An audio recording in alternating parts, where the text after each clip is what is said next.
There's one thing us MMO fans know all too well.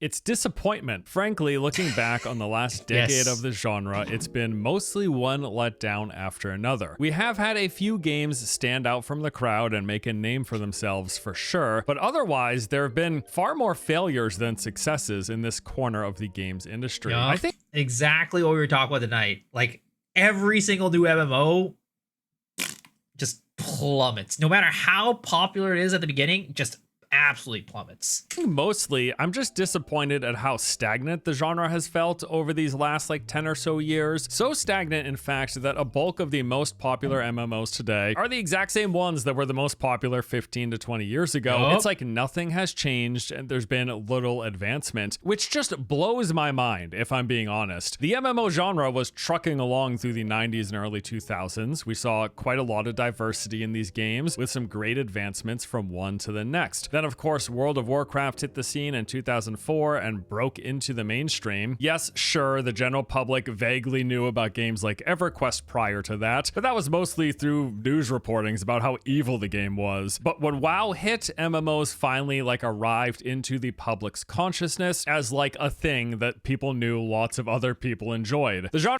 Dude, the craziest part, right, is that I don't know. It's really interesting, right? Because I feel like a lot of Korean MMO players, and maybe I'm just projecting about myself, but I feel like a lot of Korean MMO players never played WoW.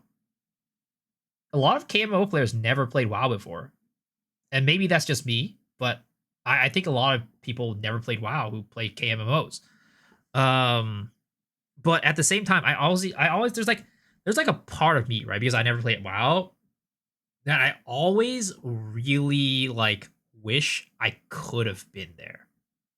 I wish I could have played WoW during its peak and been a part of that experience.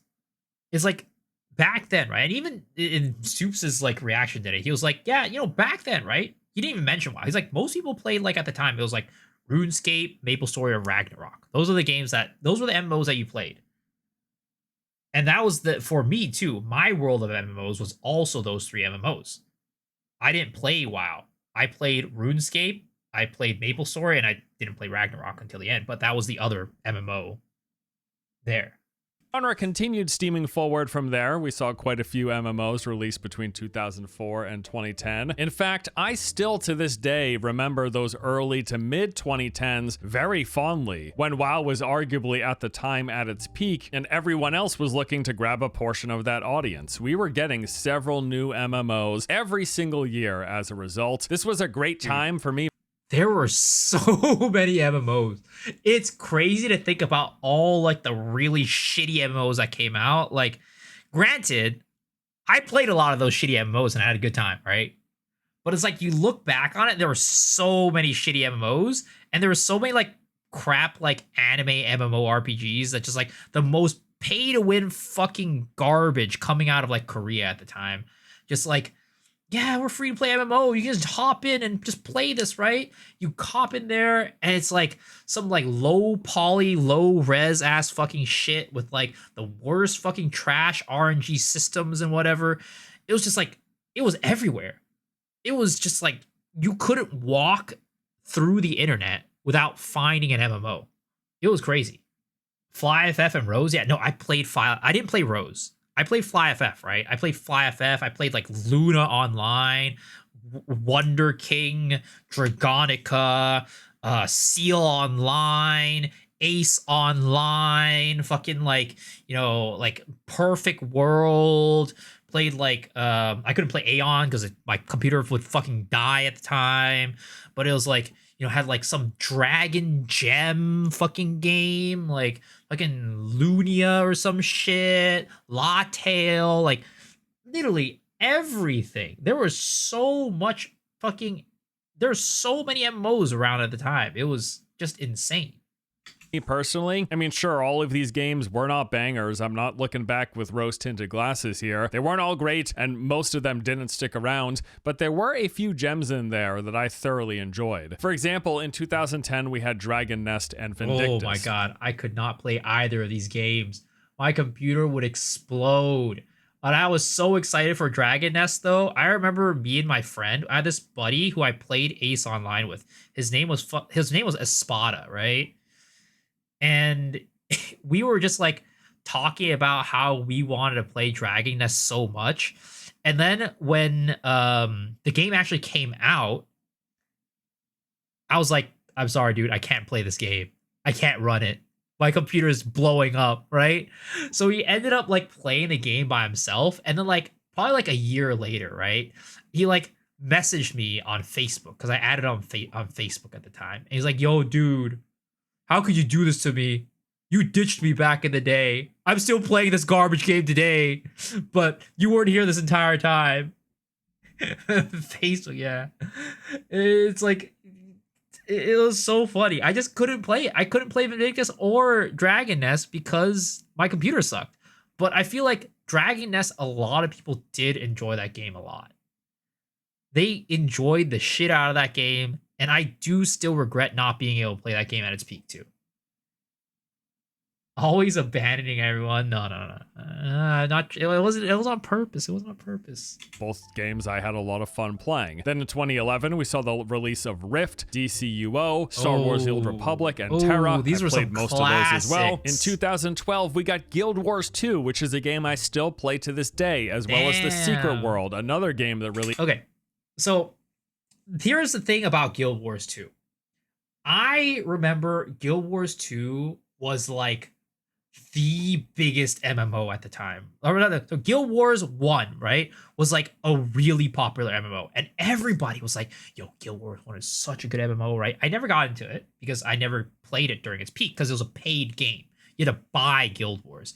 And me being a poor Asian kid with my family, they never bought me games. It was the same reason why I ended up playing MapleStory and not World of Warcraft, right? Playing RuneScape, not World of Warcraft, because I couldn't pay for the sub fee.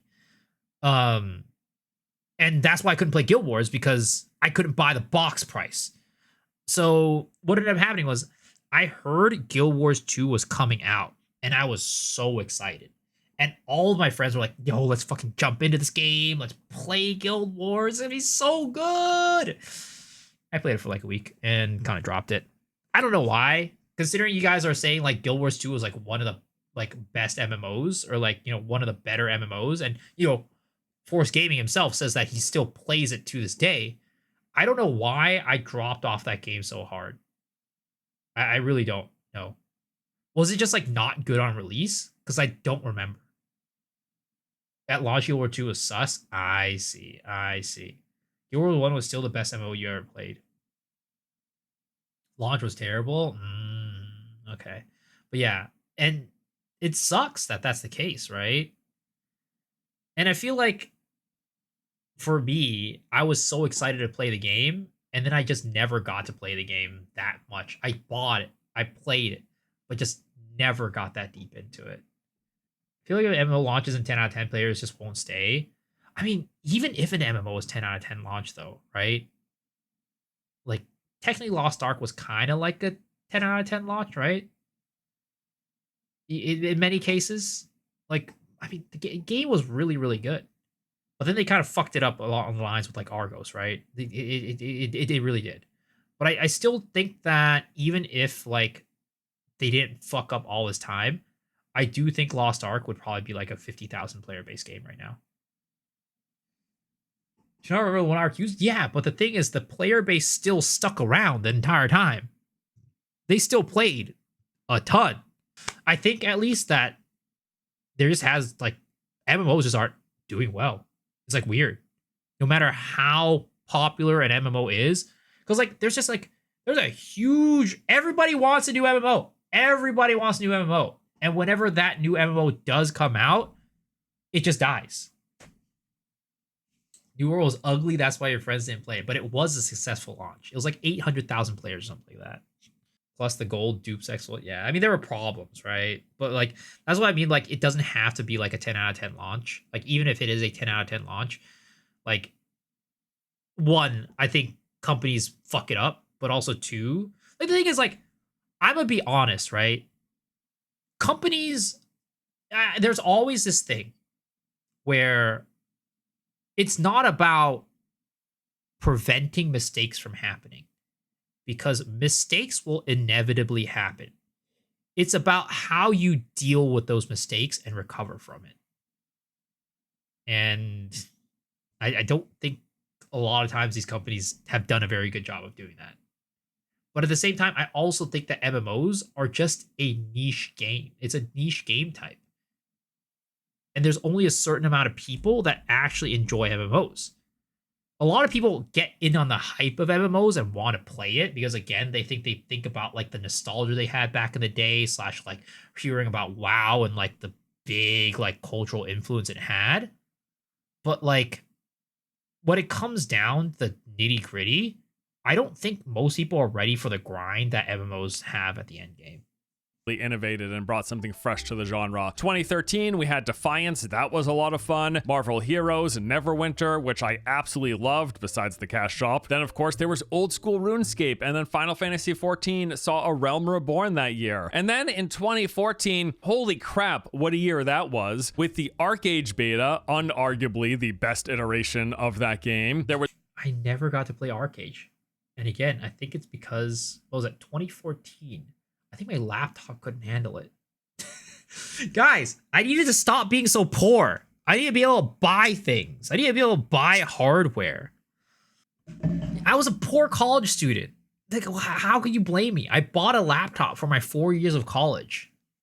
Was Elder Scrolls Online, which is another game that I still play every single year. I Black couldn't get Desert into it. Online, I was absolutely obsessed with for quite a while. And then both Firefall and Wildstar, both of which I also played a real lot. All of Wait, I thought Firefall kind of flopped. Same with Wildstar. I wouldn't say those are like shining beacons of like good MMOs. I think Wildstar especially flopped real hard. But I think, what was it? What did you say before? in every single year. Black Desert Online. Black Desert Online for sure. I think Black Desert Online was like really pay to win at the beginning too, so that kind of flopped real hard. But today I'd say Black Desert Online is like in a pretty good state. Wildstar got assassinated. It did. The thing is like and here's the thing, right? And this is why another reason why I don't think players are looking for hardcore MMOs, like, you know, hardcore rating, like Lost Ark, right? Like super hardcore rating. Like Wildstar was like that thing where they're like, this is gonna be the hardcore raids you're looking for from like classic World of Warcraft. We're bringing it back. This ain't your mom's MMO. This is going to be a hardcore MMO where raids and everything is gonna be difficult. And like people, just at the end of the day, right? I don't think, and Asmongold talks about this all the time, but classic WoW is actually a very easy MMO.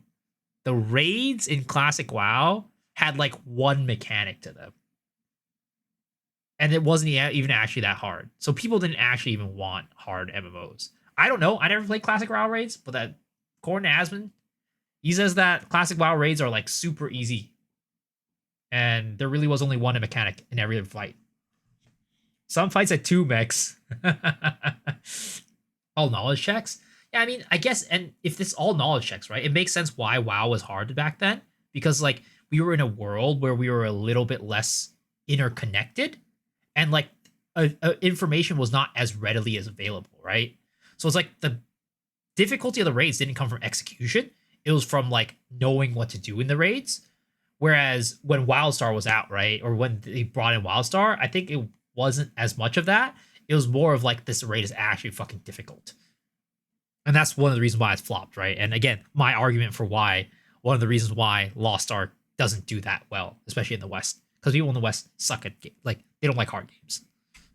Both of which I also played a real lot. All of that in a single year. 2014, man, that was a jam-packed 12 months of new MMOs. Let me tell you, I had a blast. And I recall during those years just being so excited at the steps and evolutions that these games were taking. And I just assumed back then that this trend would continue going forward. And like 5 or 10 years down the road, we would continue getting more new, interesting twists, takes, and advancements on the genre. Sure, I expected many of them would flop, as many prior had. I figured a few would stick around, right?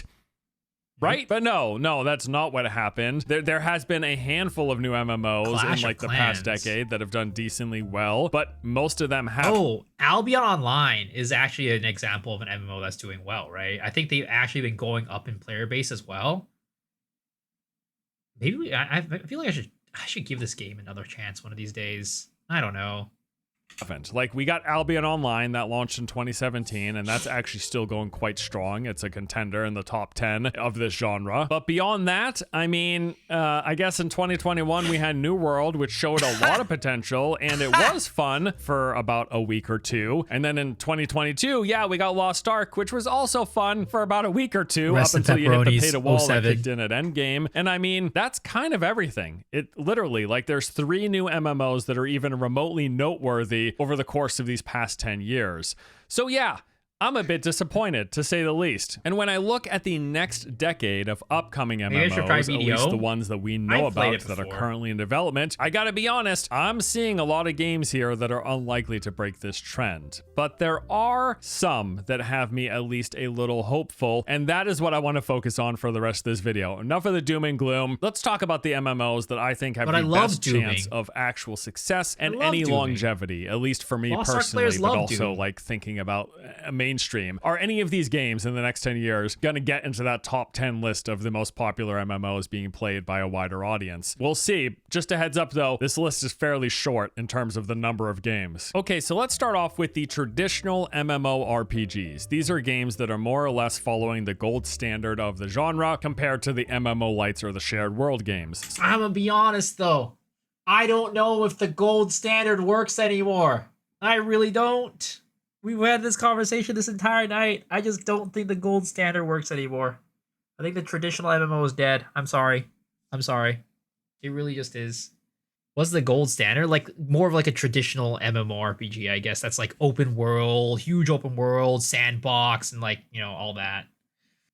Some of which we will discuss. But as for the traditional MMOs, we're talking the bigger open worlds with many players visible at any given time in each of the zones, with the regular questing, the dungeons, the raids, etc., the whole shebang. What are the ones I'm excited about in this category? First up is Ashes of Creation. And let me just say this up front, I am far from one of the extreme fanatics for this game. I know a lot of the people in the YouTube MMO creator space have been singing its praises from the ramparts, claiming that Ashes is going to usher in the next generation of MMOs. I don't think that's the case at all. In fact, I doubt, if I'm being honest, that this game is not, let alone going to be the savior of the genre. I'm fairly confident it's not even going to break into the mainstream. If it does, damn, not even a break into the mainstream.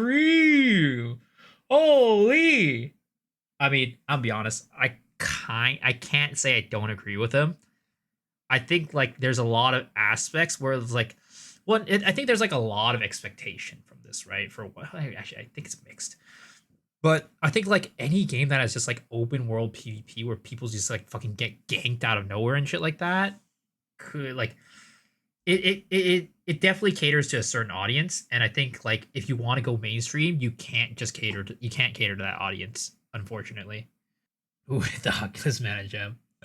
They were all excited to flop at this point. Yeah, it's looking rough. It's looking rough. Does see success, which I think it could, it'll likely be with a more hardcore audience. Now that said, I can't deny finding elements of this game very appealing personally, and I think there's definitely going to be some fun to be had, and I'm looking forward to it. A lot of this is due to the fact that this game is pulling direct inspiration from the likes of Archage, which in my opinion had one of the all-time best open world PvP sandboxy play spaces I've ever seen. Yeah. I just loved so much about Archage when I played it in its alpha early beta that any game even remotely modeled after it, like, it piques my interest. So development of Ashes of Creation has admittedly been on the slow side. We are now 7 years since the launch of the Ashes Kickstarter, with no full 1.0 release date anywhere in the foreseeable future. They are nevertheless making strides in their progress though. As you might recall, the game is currently in public alpha testing at this moment. If you're willing to drop the $100+ bucks, you could start playing immediately. And while what is currently being tested is a shell of what they are promising for the game's final version, there's still somewhat of a game here to experience. Now, you can fairly easily find some in-depth coverage of the ongoing alpha, thanks to there being quite a few dedicated YouTube channels out there. And from the bits that I've seen of various videos, 07 Narc. Oh, 07 Dark. Does he even cover it anymore? I don't think he does, right? After that whole like debacle, I think he's just done, right? $100 a playtest, yep. You know, back in the day, playtesting was like something that was like, I don't know. It was like a title. It was a badge of honor. Now you just pay for it. Videos from different creators. There is definitely something appealing here for me. Now, I did briefly play an early alpha. This was a few years ago, like 3 or 4 years ago. And I had a fun enough time with it, and the game is looking much better now than it did back then. So yes, I'm looking forward to this. Although again, I will add, there is still a ways to go. My honest to God educated guess here is that we will not see a full 1.0 launch until like 2028 at the earliest. And I would consider that an aggressively positive estimate. I'd say 2030 is, and that ballpark is more likely. Although I will add that people following the game's development much closer than I have said that my projected timeline is way off, and maybe so. Check back in 3 years. Hey, you know what? Still sooner than Ride MMO. That's all I'm gonna say. Still sooner than Ride MMO. I can't wait until this game flops, and then people are gonna be like, "Don't worry, guys. Ride MMO will save the genre. Ride MMO got us." Single player games is where it's at right now. I agree. Single player games are having like a renaissance, especially like the Chinese ones. Sooner than Star Citizen. We'll see where we're at that point. Either way, whenever this game releases, I will absolutely be checking it out, whether or not it has the potential to break into the mainstream, which I don't think it does. Regardless, I am looking forward to it personally, and hopefully it lives up to the hype that's been building over the course of these past 7 years. Next on my list is Archage Chronicles. Now, this one is actually slated to launch in the not too distant future. I am pumped for that. There's a closed beta test planned for later in this year, and the full release is scheduled for the first half of 2026. Now, the TLDR of this game is that it is a new spin on Archage, although how much of the original game's DNA remains, we'll have to see. We do know... So I never played Archage, right? And I've heard so many good things about it, but I've also heard so many bad things about it. And what I've heard that's been really bad about the game was the publishing situation. I think it might have been like pay to win / publishing, all that stuff. Like the monetization being really bad. But like the game, it's a very much a Lost Ark situation where the game itself was pretty good, but then like, you know, the publisher was really bad. BG3 was a game that made me have an epiphany of the joy of playing a single player game for 400 hours and enjoying every moment of it. It had pay to win crafting. I see. Yeah, I mean, that's the thing, right? I just heard it was like really bad. Also, they had like some weird thing with like, I think they like swapped publishers some way through, right? Like, I think like Tryon Worlds was publishing it at some point, but then like it was also published by like another company at some point, and like that whole handling of that was not very good. So it's like there was like a lot of shit that just went wrong, and there was like the land plots or something like that there were a lot of issues with. Like, it just sounds like the game itself, or like the core of it was really good, but there are like a lot of aspects around it that weren't the game itself that just made it really bad.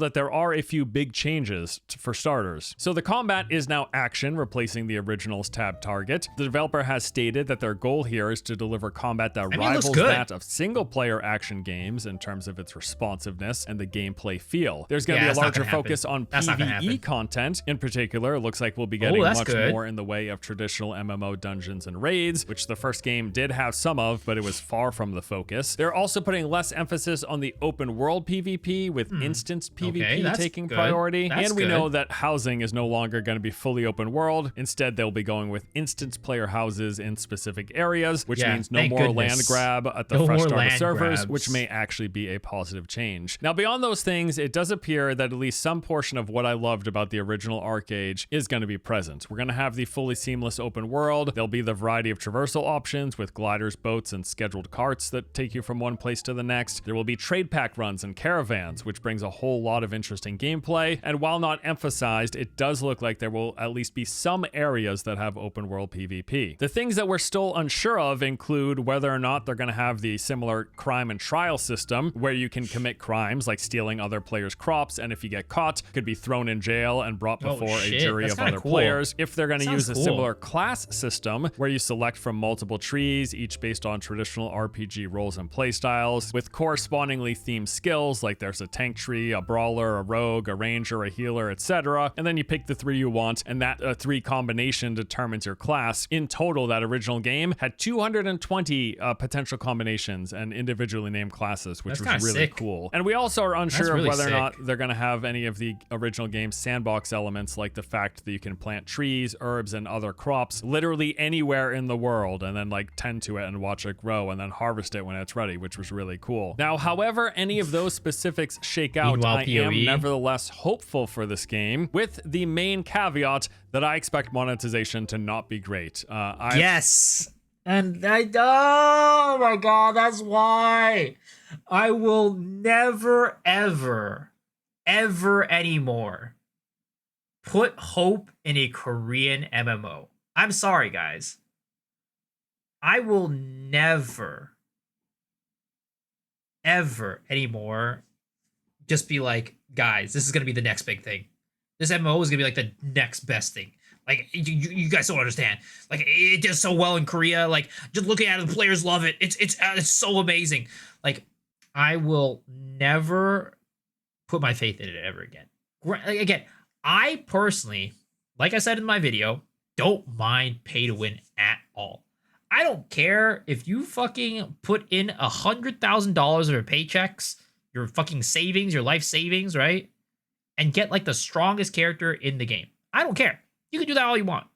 But the problem is that modern pay to win usually also comes with the fact that, like, in Korean games, like, there's just so much bullshit systems, so much RNG, so much garbage bloat that goes into it to make people want to pay to win. It's like they got like all the psychologists just like, you know, writing down like, let's see, if we put it this way, we're gonna get 5% more payments from people. We might lose 2% of the players, but like there's just so much of this bullshit that goes on in modern like Korean MMOs that like I just can't put my faith in them anymore. I just can't. I'll give it a shot, right? I'll be a fucking dumbass and be a fucking cocksucker and try playing it, and I'm probably gonna enjoy the shit out of it for the first month.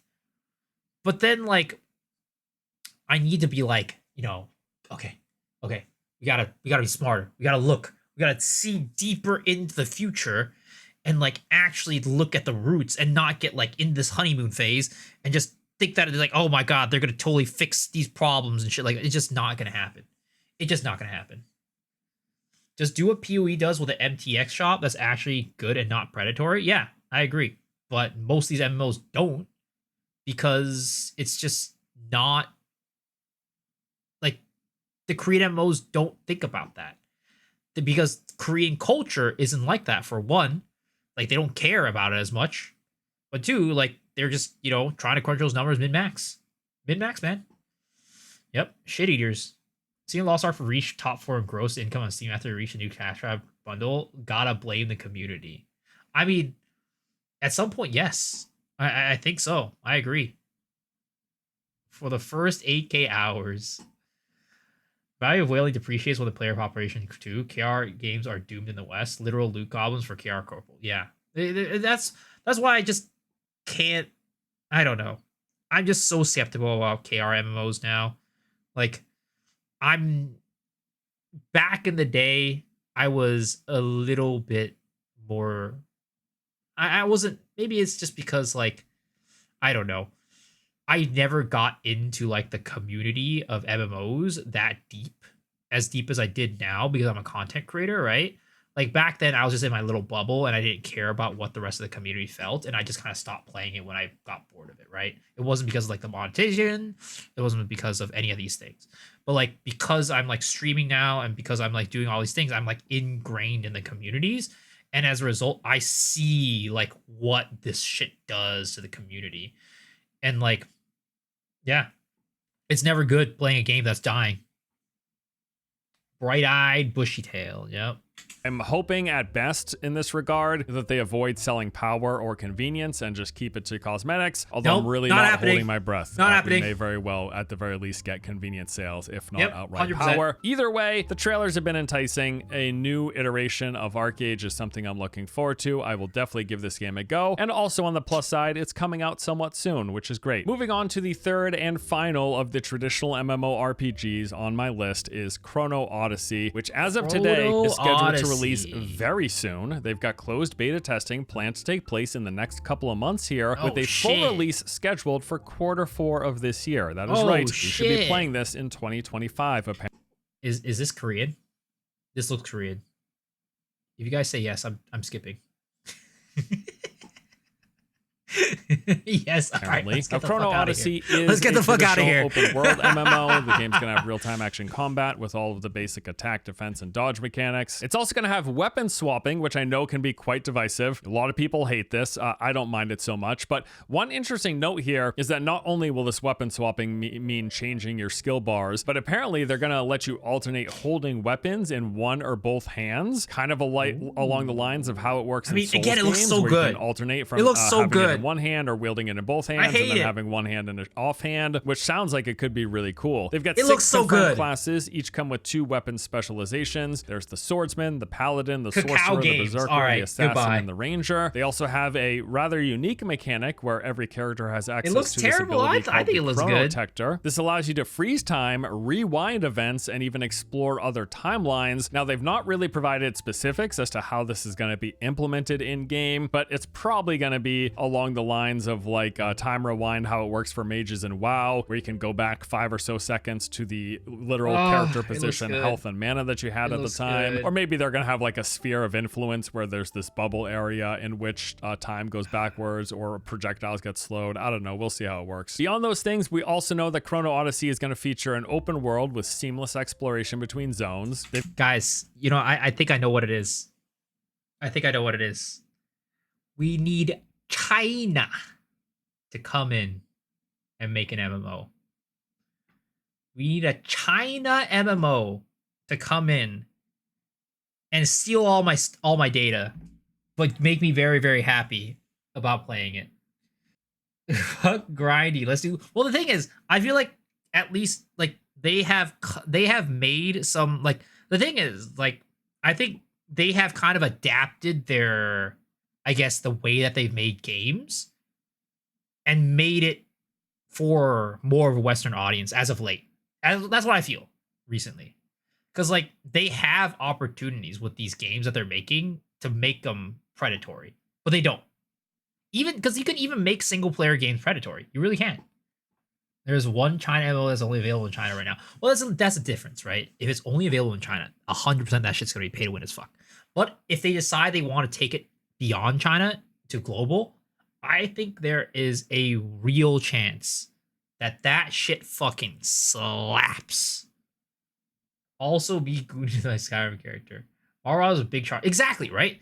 Marvel Rivals is a perfect example. Now, granted, there is a difference between Hong Kong and mainland China, I feel, in my opinion. But if they come in and go for an MMO, I really think with their recent track record of making games, they could fucking knock it out of the park. Because, like, again, I look at these Korean MMOs, right? And they all look so good. All the Korean MMOs look so good. I don't know why Western companies cannot make an MMO that does not look like dog shit. Like, I don't know why. I don't understand why all the Korean MMOs, even from 10 years ago, look way better than any Western MMO as of late. I don't remember what the Western MMOs are, but all I know is they all kind of look garbo. Like, I don't understand. I just don't understand.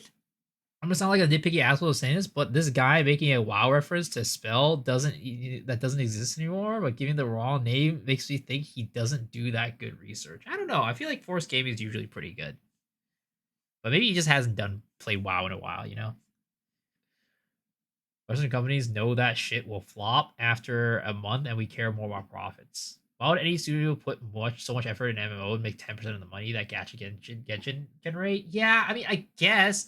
But if that's the case, then nobody would make anything other than a gacha game. But people still do, right? Like, it's not like Black Myth Wukong can pull in more money than Genshin. Like, it might be really good and a lot of people loved it, right? But it's not going to pull more money than Genshin and Honkai Star Rail, but they still made it. Sometimes it's just about, making a good game. How to start pallying. Oh my god, bro. That's what I'm saying. Why can't they make a good looking, good feeling MMO here in the West? It's like, they're just like, yeah,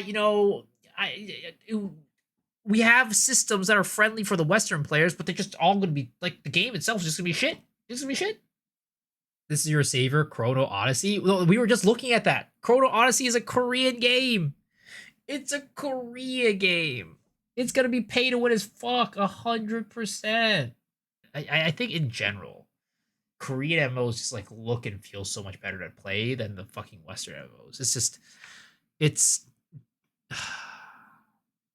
just night and day. It really is. But then the Korean MMOs all have the fucking shitty ass monetization models. If only, like, Korea and America can have, like, a love child of, like, a development studio. Just, like, have, like, some mad passionate love. Make some mad passionate love and just burst out like an MMO baby. It's like the aesthetics and feel and everything of, like, a Korean MMO, but, like, the monetization and, like, the Western kind of mindset for how to run a game. Like, I don't know.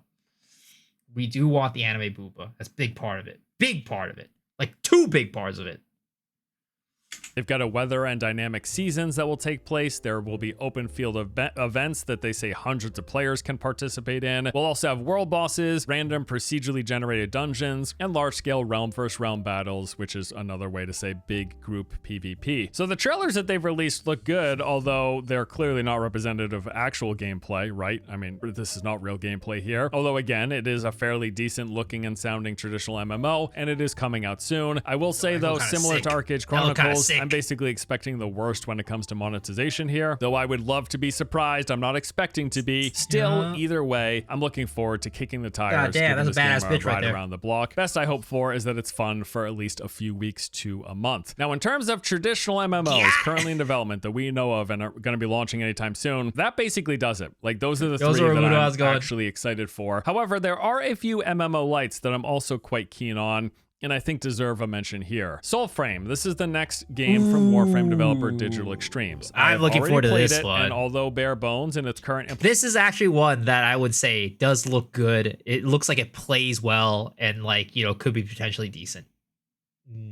Western developer too. And Digital Extremes has a good track record. Looks like Skyrim modded combat. I mean, but Skyrim combat's not that bad. I'm gonna be honest. Warframe Mastery Sales, yeah, it's still a very good game. Digital Extreme is good. I play Warframe since, like, the beta. Well, I mean, I stopped playing it now, but I started playing Warframe since the beta, and I think I played it all the way up until 2013, 2014. So that's like a good 3 years of playing, something like that. I don't remember. But yeah, it was a good game. Implementation, I quite enjoyed it. The TLDR here is that Soulframe is like the inverse of Warframe in terms of its setting, its world, and its combat pacing. So this is a third-person fantasy action combat game. You go around fighting enemies, completing events, solving puzzles, and collecting loot. All of this is set in a world where nature has been corrupted by this evil force. You got to fight the force back. It's basically like a bunch of aliens came down and they're polluting everywhere, and you got to push back the pollution. That's the general gist of it. Now, the early version of the game that I played, which was referred to as the Preludes testing period. It's divided into 2 primary sections. You've got the world at the top level, which is an open world made up of different static points of interest with roaming enemies and camps all over the place, along with the Undercity, which are these underground, subterranean, procedurally generated dungeons. Is TFD still alive? It is, but I hear it's kind of not in a great place. DD is born as well. Yeah, I heard it's not as great recently. I've heard it's kind of fell off pretty hard since the beginning.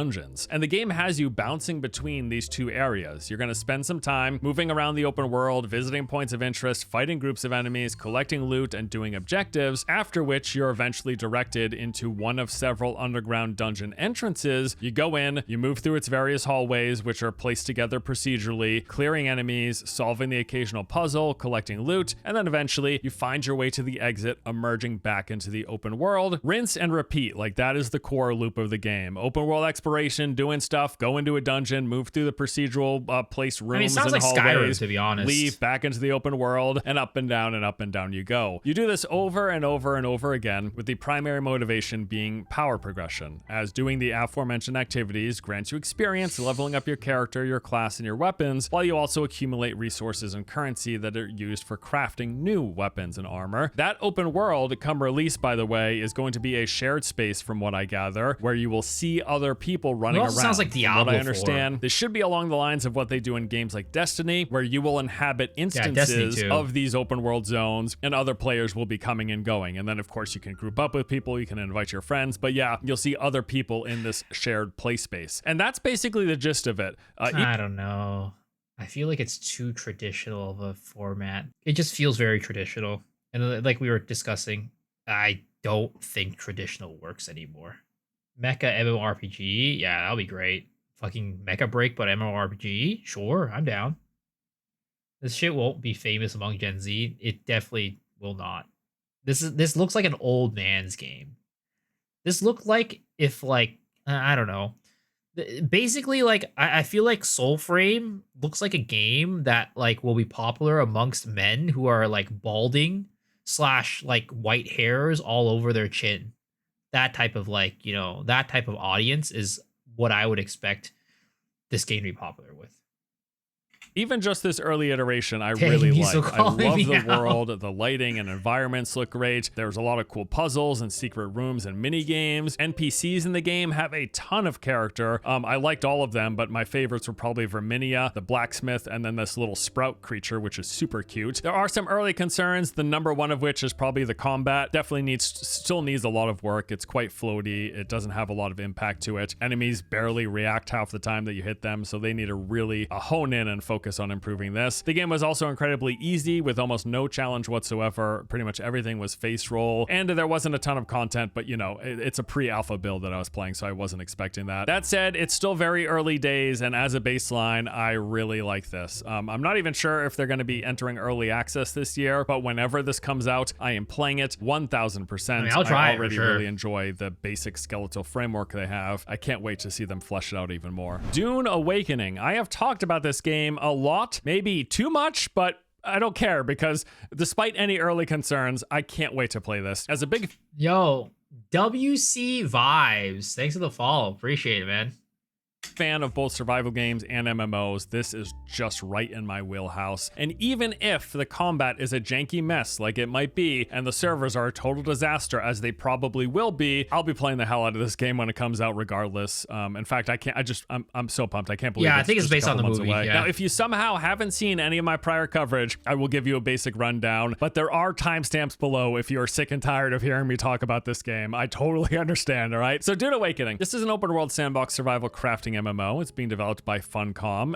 They are quite clearly and admittedly... I don't know about that one, boys. I've heard some not so great news about those guys. All I see are dudes. Yeah, not interested. We need, this is again, the Western MMOs. Not enough booba. Not enough booba. Building upon the foundation they laid with their prior survival game Conan Exiles, but new, improved, more MMO with more shared world spaces, specifically in the endgame, and obviously also set in the Dune universe. As for specifics, notable information includes the game's gonna have all of the basic survival crafting features and systems. Like, who wants to play as this guy? Tell me. Do you guys want to seriously play as this guy? I don't. I have zero desire to play as this guy. maybe if you add like, you know, some big old anime titties or something like that, you know, pull his hair down a little bit longer, make it a little small, like slender, you know, maybe if you change it up a little bit that way, like, you know, I might want to play a little bit more, but right now, not really. You'll gather resources, make items, build a base, craft gear, get stronger, go explore enemy camps, and engage in PvP. That is the foundation. The explorable space consists of these two separate massive open zone regions. The first one, called Haga Basin, said to be larger than the entirety of their prior game, Conan Exiles, with some— Like, who wants to play as a bald? Actually, I play as a fucking bald dude in Monster Hunter, but still, who wants to play as a bald dude like this? Little Kratos looking at ass. somewhere around 100 hours worth of content to play through just in that one region. And then after that, when you progress into the end game, it's going to have you moving into the deep desert. And this is where all the late game progression comes into play, as well as the large scale PvP. In terms of the type of stuff that you're going to do in the open world, they've got a variety of points of interest, public events, and content types. There's enemy strongholds, which are large, elaborate bases. You know what this reminds me of? I don't know why. This game is reminding me of PlanetSide. I think it was like PlanetSide 2 was the recent one, right? I think Monster Hunter Wild put out a great game where the co-op feels so good. It almost feels like an MMORPG. Yeah, no, it's such a good game. Such a good game. Yeah, this I don't know if any of you guys played PlanetSide back in the day, but this kind of gives me similar vibes and feels. Even like down to like the aesthetics. Camps, ruins, and such, full of enemy NPCs. You go in, you clear them out, you collect loot and resources. There are the desert testing stations, which is their take on public dungeons. These areas are mostly underground and can come in a variety of different biome types. These will be full of enemies, and some of which will also have a boss encounter at the end, although they have been clear that these aren't like traditional MMO dungeons, and they're more akin to something like shelters in Fallout or the dungeons in Skyrim. There's going to be a lot of narrative in. So basically like the First Descendant. This sounds very TFD-esque. This seems kind of TFD-esque.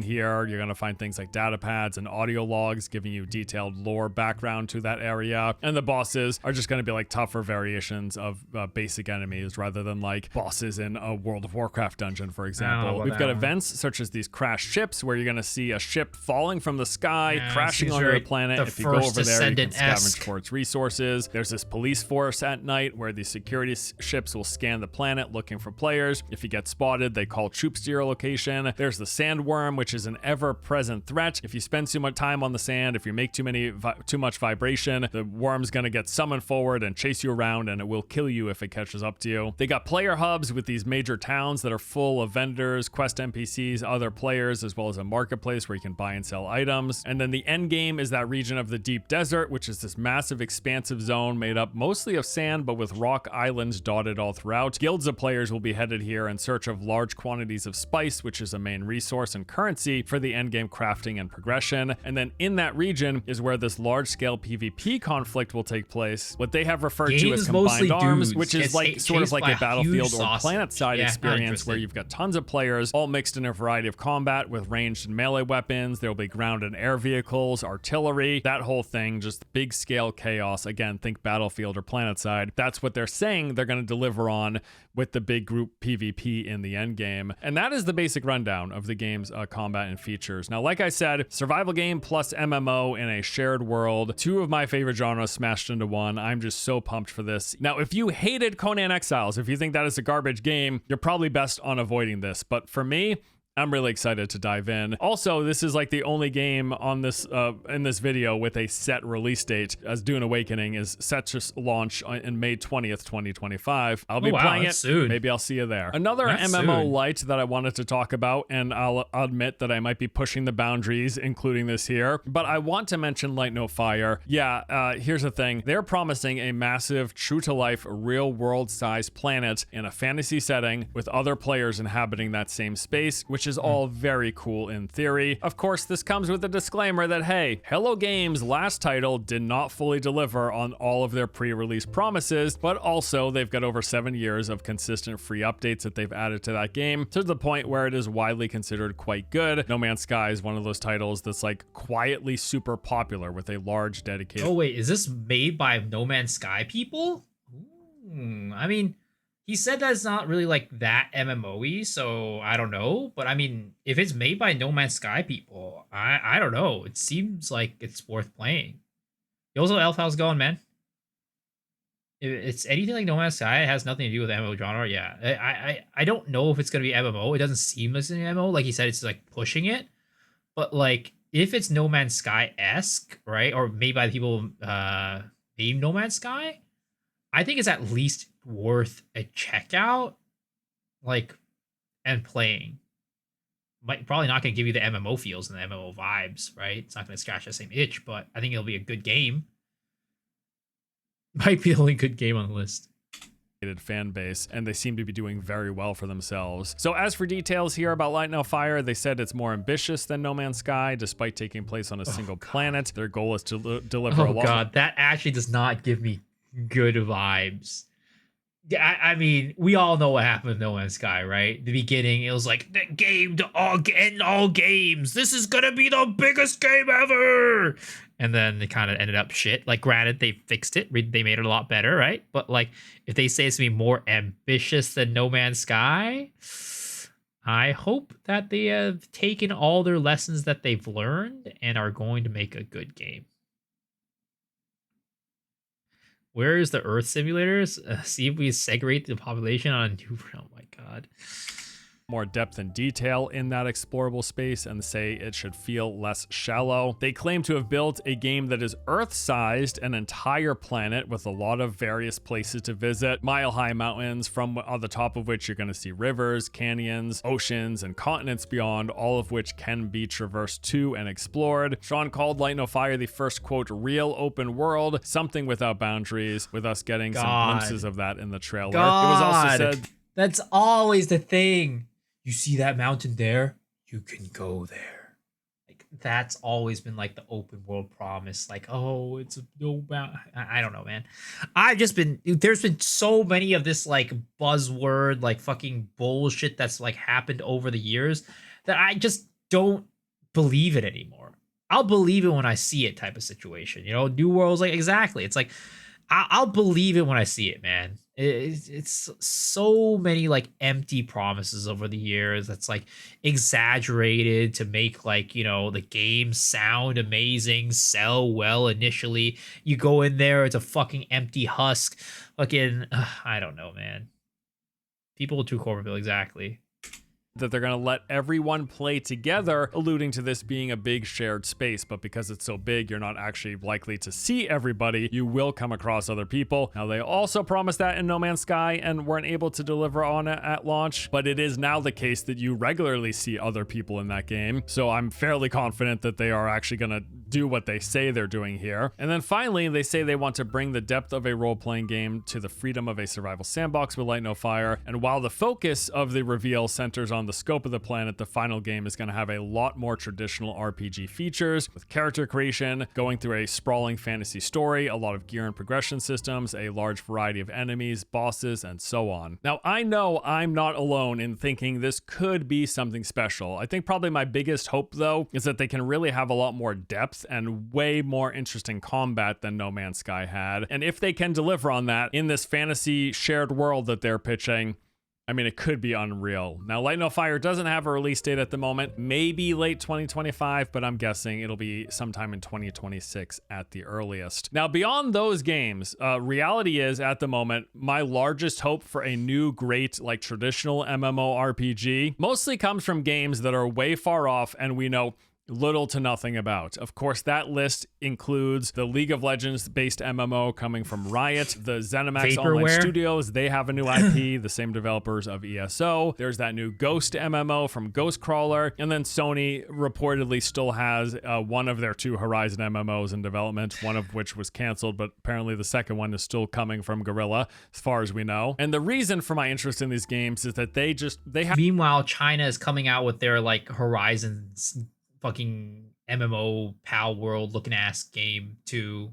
Like, You know, that will probably come out way before this does. So we'll see how that goes. Have the financial backing and the development studios likely required to even take a China. crack at breaking into the genre's top 10 list. And so I'm hoping that one of, if not all of them, actually deliver. But again, the fact is, we pretty much know nothing about any of these games other than that they exist and they're in development, let alone have a clear picture or expectations for how good or not they're going to be. So really, it's just wishful thinking at this point. Now, there are way more MMOs on the horizon than what is covered in this video. But to be frank, I just don't have a large degree of hope for most of them, in the sense that I don't see them having the sort of staying power any of the genre's current heavy hitters have. Although I would love to be wrong, genuinely. Like, just take a look at my yearly list video for every upcoming MMO, and you're gonna see 30 plus games that are currently in development set to release in like the next 5 or so years. Maybe a few of them exceed my expectations for both my personal enjoyment, but also in terms of large-scale success. I hope so. In fact, I'll say that there is inevitably going to be some MMOs launching in the next 3, 5 to 10 years that do catch fire, and that is something that I entirely welcome. In fact,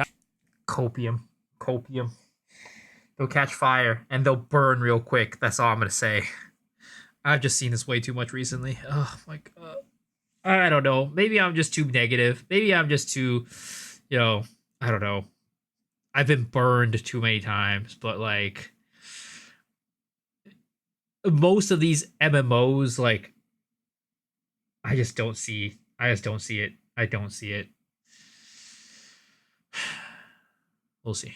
I'm praying that happens. But as of now, the games I'm most interested in and excited about, yeah, it's pretty much Ashes of Creation, I'll play them though. Archage, I'll play them Chronicles, all. and Chrono I'll Odyssey play 'em as all. for the traditional MMOs, then followed by those MMO lights or shared world bunch, which includes Soulframe, Dune Awakening, and Light No Fire on the list. And then a lot of my hope for those bigger budget games are the ones we know nothing about. That Riot League MMO, the new IP from ZeniMax Online, Ghost MMO, and then That looks like Sony's some old-ass Horizon footage MMO of League if of they don't Legends. cancel it in the next year. Though I will add one final note.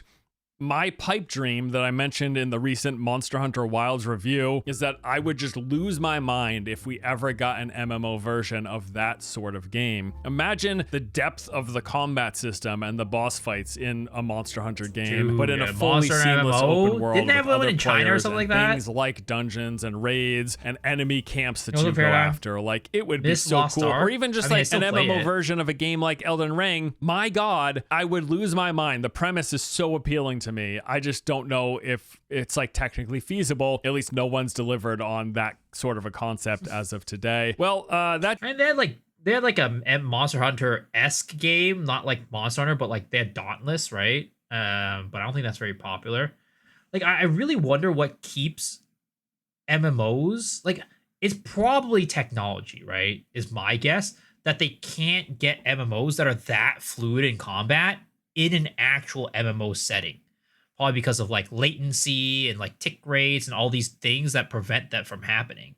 Like, because I mean, we've had these really fluid single player games that felt really good to play, but then like the moment they try to make it into an MMO, and very specifically, like let's say like Skyrim, right? Skyrim versus Elder Scrolls Online, there's just something about ESO that just doesn't feel Skyrim.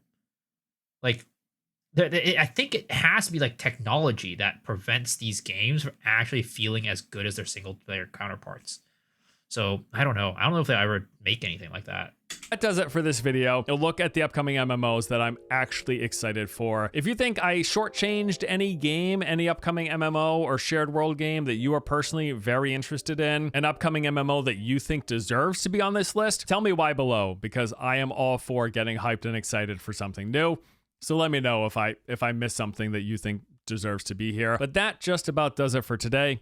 Thank you as always. Hope you enjoyed the video. See y'all next time. Take it easy. There it is. There it is. I literally just react Andy the entire stream almost tonight. There you go, boys.